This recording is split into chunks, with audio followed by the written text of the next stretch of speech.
भुवन कोश की रचना का वर्णन। सूत जी बोले, हे द्विजो, प्लक्ष आदि 7 द्वीपों में 7-7 देश व पर्वत स्थित हैं। प्लक्ष द्वीप में गोभेदक, चांद्र, नारद, दुंदुभि, सोयग, सुमना, वेभराज ये 7 पर्वत हैं। ऐसे ही शालमली द्वीप में कुमुद, उत्तम, बलाहक, द्रोण, कंक महेश, कुमुदमान नाम के 7 पर्वत हैं। कुश द्वीप में भी विदर्भ, हेम इत्यादि 7 पर्वत हैं। इसी प्रकार से क्रौंचादि द्वीपों में भी 7-7 पर्वत हैं। ये 7 द्वीप 7 समुद्रों से घिरे हैं। लोकालोक नामक पर्वत पर आधे भाग में सूर्य की किरणें पहुंचती हैं तथा आधे में अंधकार ही रहता है। जनलोक, महलोक इत्यादि 7 लोक पुण्य लोक कहे गए हैं। नीचे के 7 लोक नरक लोक कहे गए हैं, जिनमें पापी जन अपने अपने कर्मों का फल भोगते हैं। ब्रह्मांड के सभी लोकों में अष्टमूर्ति भगवान व्याप्त हैं। एक बार यक्ष रूपी भगवान शिव को देखकर वायु, अग्नि आदि सबकी शक्ति नष्ट हो गई। अग्नि एक छोटे से तिनके को भी नहीं जला सका, वायु उसे उड़ा नहीं सका, इत्यादि सभी देव शक्तिहीन हो गए। तब इंद्र ने यक्ष से पूछा, आप कौन हैं? तब यक्ष अंतर्ध्यान हो गए और अंबिका प्रकट हुई। तब इंद्र आदि सभी देवताओं ने पूछा, हे ईश्वरी, हे देवी, यह यक्ष रूप में कौन थे? देवी ने कहा, ये साक्षात परम ब्रह्म शिव भगवान थे।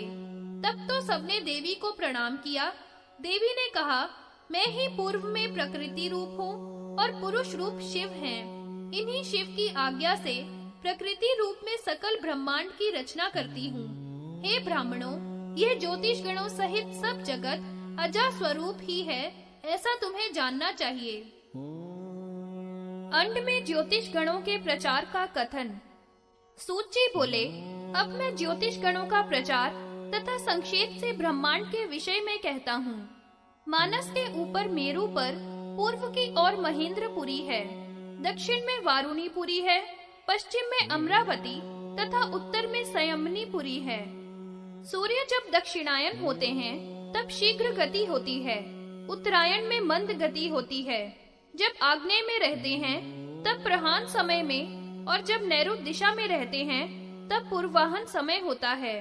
वायव्य में रहने पर अपराहन तथा ईशान में पूर्व रात्र होती है।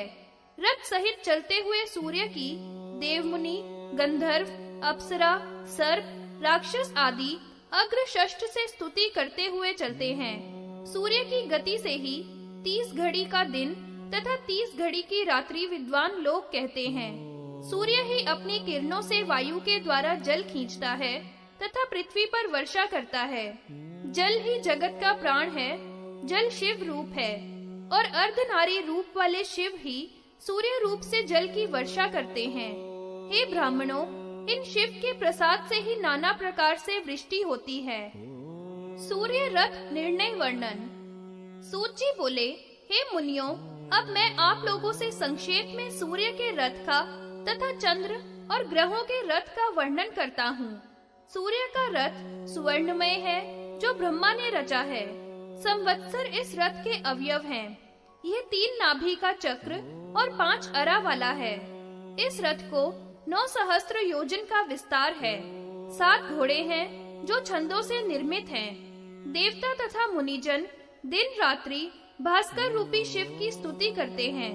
त्वष्टथ, विष्णु, पुलस्त्य, पुलह, अत्रि, वशिष्ठ, अंगिरा, भारद्वाज, गौतम आदि ऋषि, तक्षक, एलापत्र आदि नाग, हाहा हुहु गंधर्व, घृताची, पूर्वचित्ती आदि अप्सराएं ये सब सूर्य मंडल में ही बसते हैं। इस प्रकार एक चक्र वाले रथ में, जिसमें हरे रंग के 7 घोड़े जुते हुए हैं, ऐसे सूर्य दिन रात यात्रा करते हैं।